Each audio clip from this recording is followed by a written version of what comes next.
So something that I'm uber passionate about is food labeling. Now, food labeling is not referencing the packaging on a bit of food. That's a food label. Food labeling is the idea of calling foods good or bad food, on or off plan food, allowed, not allowed food, creating these binary categories between food types.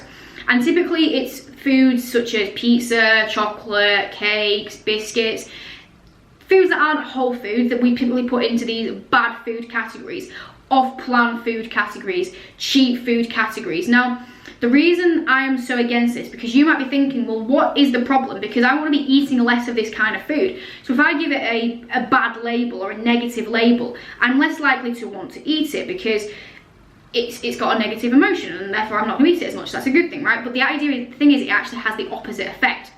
So when we create these binary categories, you basically create an emotion attached to that food. You create a moral stance attached to that food. So a good food means that you are doing good, you are achieving, you are doing well.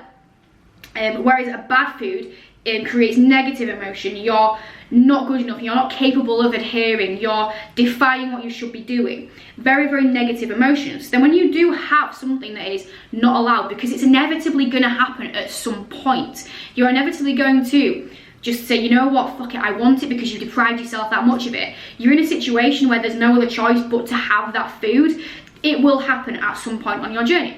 And if you've gone into that mindset of, I can't have that, it's a bad food, it's a cheap food, and you have it, think about the emotional response that's going to cause.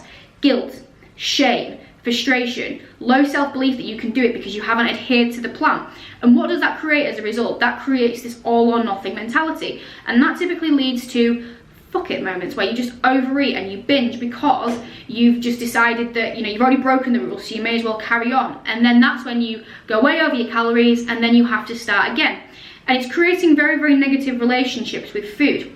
Now, in terms of, do you want to be eating less of those kinds of foods from a health perspective and a digestion perspective and a nutrients perspective?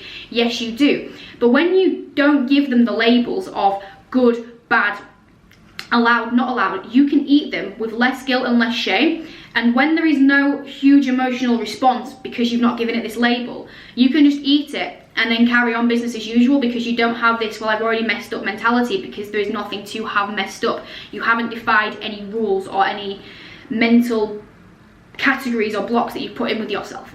So stop calling food good or bad. Stop saying that you have been good or bad. Stop saying that you've been naughty, on plan, off plan, because these binary categories will only hinder your progress rather than help it.